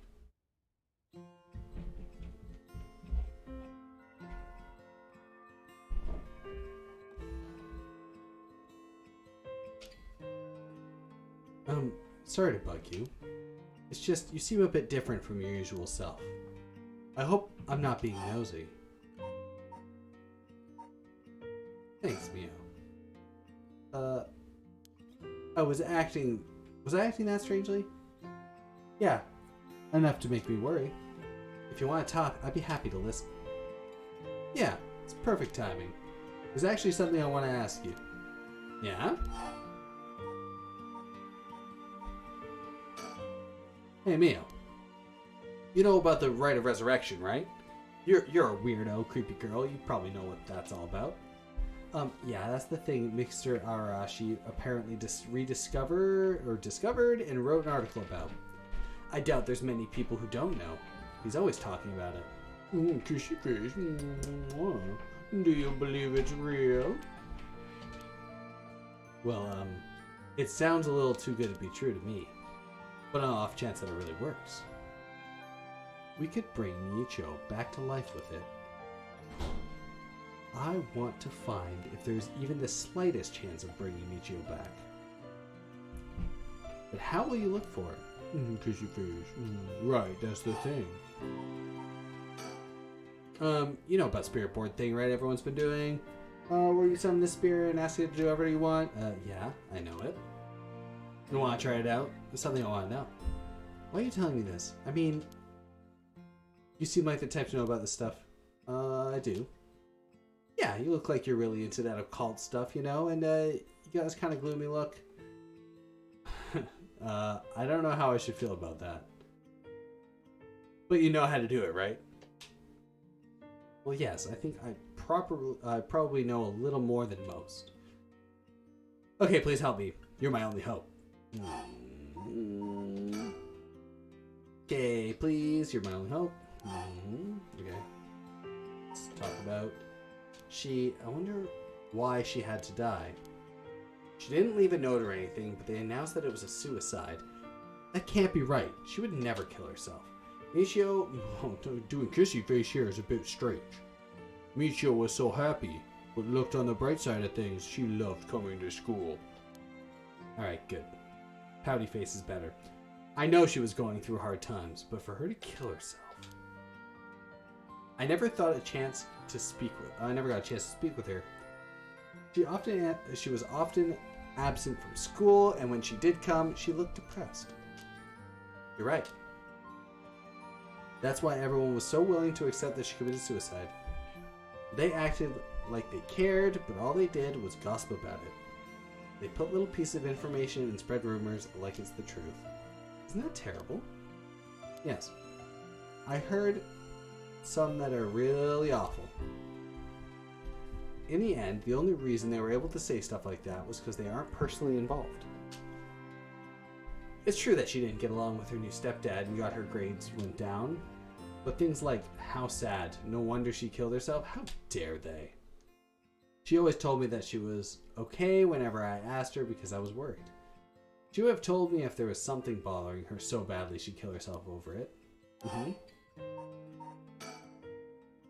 I won't let death be written off like this. Like maybe we got caught up in something bad.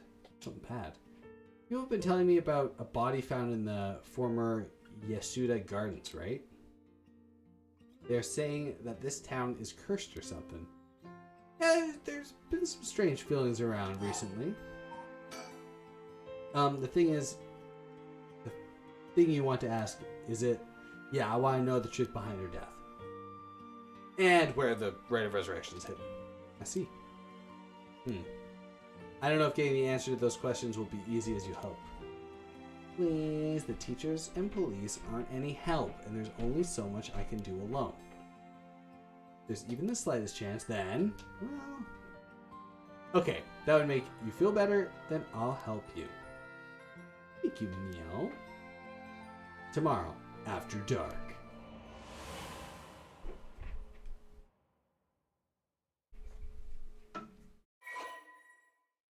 Alright, let's get the lore. Backstory lore. Note on Michio Suicide. Case notes regarding the suicide. Alright. Cause of death, body discovered 1 week ago. Died from full body blunt force trauma in an alley off the South Street. Believed to have fallen from the roof nearby apartment complex. The deceased parents and recently remarried. Rumored among the students suggest that physical abuse by her stepfather may constitute motive for suicide. May. But we know what's up. Not true.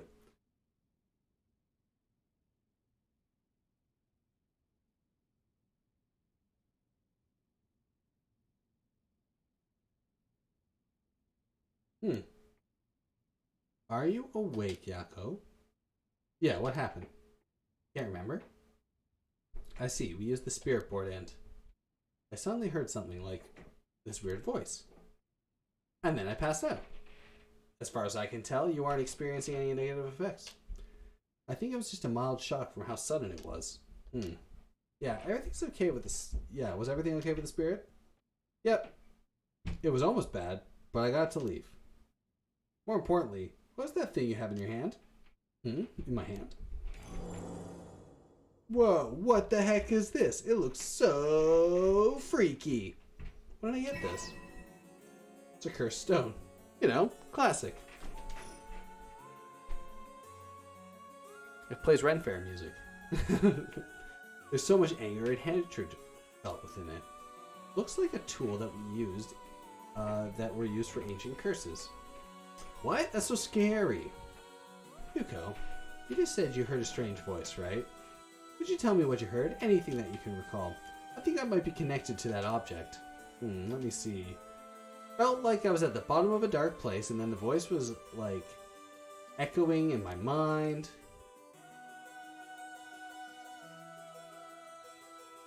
After that, it just kept shouting, "Kill them!" I see. Thank you. Yako, I think you may have exactly what you need in order to use the Rite of Resurrection. A curse with the power to take people's lives and turn them into soul dregs. What? You mean this is a real curse? You know I say I want to use the Rite of Resurrection to bring back Luffy, but why? Why me? Makes no sense. Alright, calm down and listen. Yeah. Yeah. Sorry about panicking. No, it's okay. Fear is something we feel in the face of the unknown. Long ago, people who'd give names to phenomena they couldn't understand in order to live with them. However, modern-day developments in science and culture have pushed for the rejection of things that can't be measured. And so, the paranormal has been treated like it doesn't exist. But they've been around since a long, long time ago. If you just understand, you can see that there's nothing to be afraid of. First, calming down is the most important. Accept reality for what it is. Huh? I only really gave this stuff a shot because it was popular, but you really have a connection with this stuff, don't you? Well, I suppose to an extent. Hey, Mio, what do I do? Where do I start? Am I cursed? Am I going to die? It's okay. I'll take care of the curse. That's why I'm here in the first place. Trust me. I take care of things. It'll be alright. Thanks. I was the one who dragged you along to do the spirit board. It's fine. You're desperate. Find a way to try and help your friend. But spirit boards are dangerous. You have to take them seriously. So I'm glad you invited me. Alright, let's review everything we've learned so far and think about how to move forward.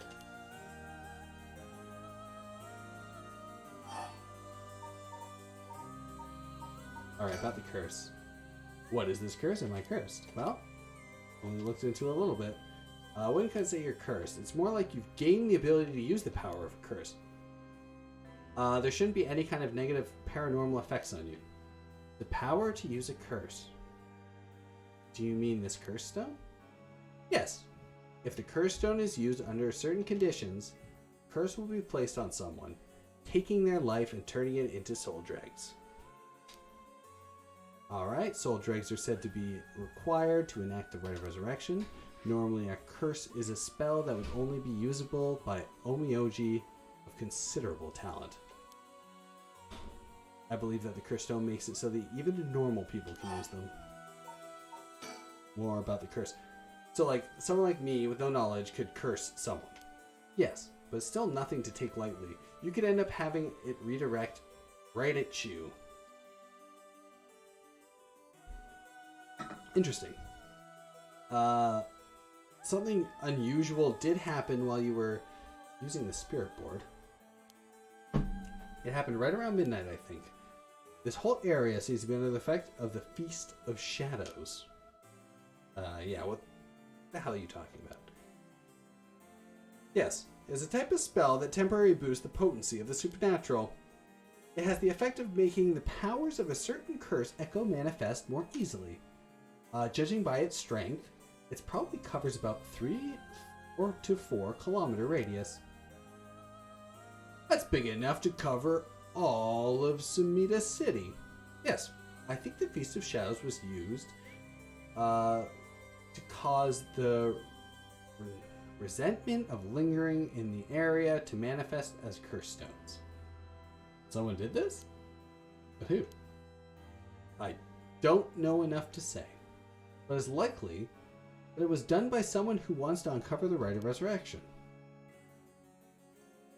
This isn't something to happen naturally. Yeah, what the fuck are you talking about, Mio? A technique that allows one to create a field that temporarily boosts spiritual energy. In addition to amplifying the spiritual power of the particular area, it can also be used to amplify the strength of grudges and desires tied to the area. The effectiveness of the Feast of Shadows is dependent on the ability of the user, but it's possible to limit the scope and range of the spell to such a degree that one could use it to amplify the power of even those not naturally gifted spirit sense. So we're just... Alright. A cursed stone powers can only be used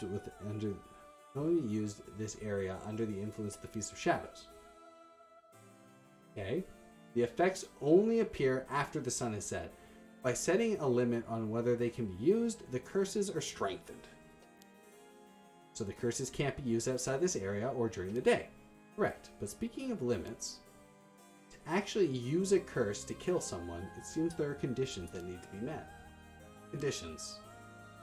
You mean like how the curse echoes needs someone to listen to the sound and make it for 30 seconds?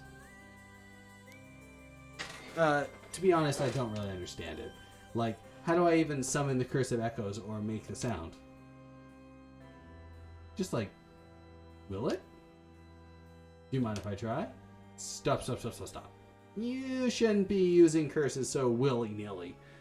Don't be a silly Billy. Don't use curses willy-nilly. Alright. Even if there are conditions that have been met, the power to kill someone without leaving behind evidence is dangerous enough. In that sense, maybe you really have been cursed. I'm sorry, you got wrapped up in this situation even though I'm here with you.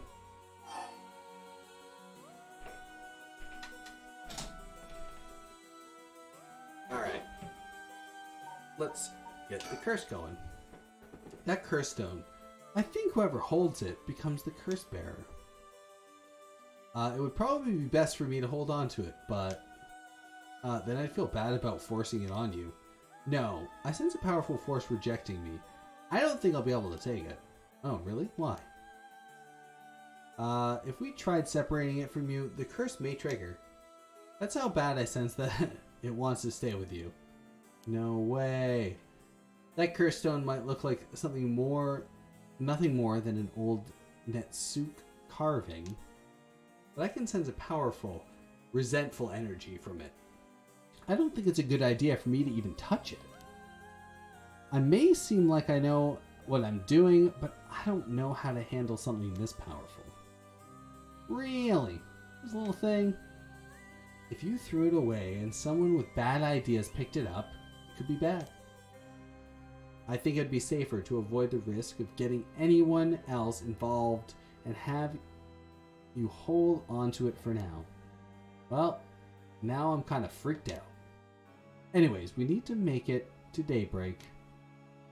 I think the curse should weaken. Once it's morning, I'll help you find a way to deal with it then. Alright. And there are two things you should remember.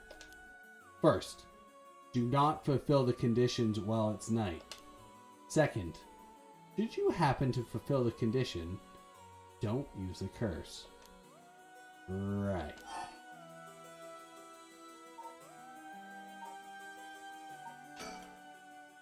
The seven mysterious voice. Oh, the mysterious voice said the curse in stone is the fool's procession, right? Yeah, that's from the seven mysteries of Honjo, right? That's right. Our school is said to be connected with that story.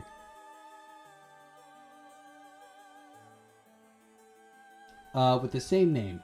One of the mysteries. Right. I don't think it's coincidence. This is just a guess, but it's possible that you were chosen because it could feel your desire for the rite of resurrection. If this is a curse of the seven mysteries of Honjo, then it's possible that there are others who receive curses associated with the other mysteries. Yeah, that voice also said that there are other curse bearers, or whatever you call them. Not only that, apparently you can get a lot of soul dregs by killing a curse bearer. Right, that's certainly not good. Even if we have no intention of killing others with a curse, there's a chance you may be targeted if other curse bearers find us. We have to avoid anyone who has another one of the curses. That means we should avoid people at night as much as possible. Yes, that makes sense. Let's talk about this rite of resurrection. But Mio, yes? The curse is real. That means I could bring back Michio if I used it right. The rite of resurrection would be real too. Yes, that's true. But you can't do that, Yako. But it feels like it's not the time to worry about that kind of stuff. If Michio died in an accident, then I'm sure she didn't want to die. But the issue with putting little curse on a complete stranger, I feel like it wouldn't be that big a deal. What's going on with you? You're not acting like yourself, Yako. You would never even consider taking a life of another person. Is it the curse influence on you? Maybe the curse echo's grudge is rubbing off on you. Will you show me it for a second?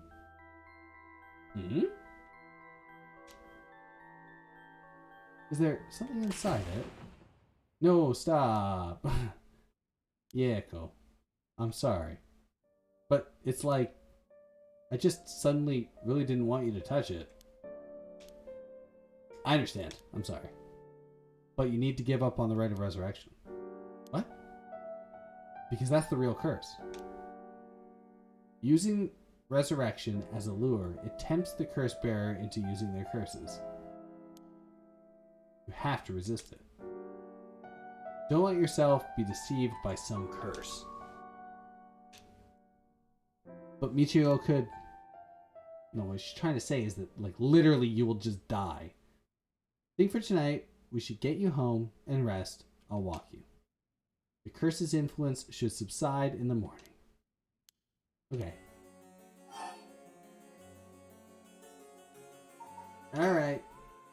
I'm sorry, but I'm telling you that you need to give up on the right. It's beyond us.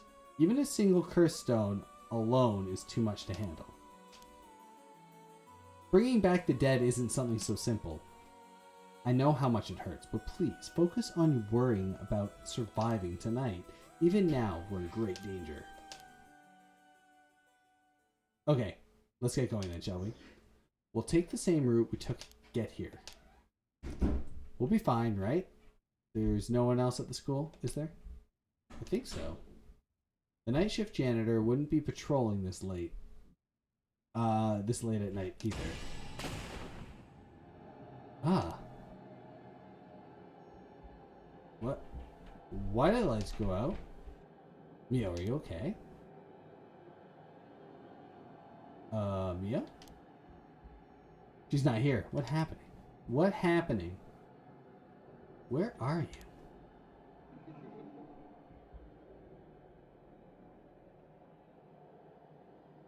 Just desks and chairs. Desks and chairs and jump scares. Jesus Christ. Oh no. Oh no, no, no, no. What was that? Get me out of here. Mio, Mio, Mio, where are you? Yako, I'm here. Over here. Can you see me? Huh? Where? I can't see anything. I literally can't see anything. Wait, another jump scare. God damn.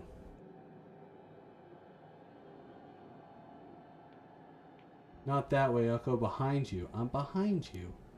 Turn around this way. It's pitch black. I have no idea which way I'm facing. Huh?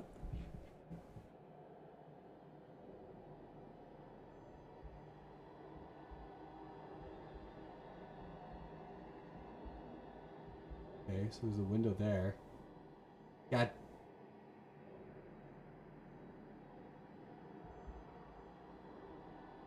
Oh, there you are. Hello. There you are, Mio. This way. I'm over here. Be careful. Your field of vision has been limited. Alright. Bloop, bloop, bloop, bloop, bloop. Alright. Well. I think I'm going to call it there for today. Thank you for joining me on this nice little journey. We will continue on probably next Wednesday for our lovely second part of this game. If you've made it this far, thank you for watching, and I'll see you in the next one. Have yourselves a great day. Bye.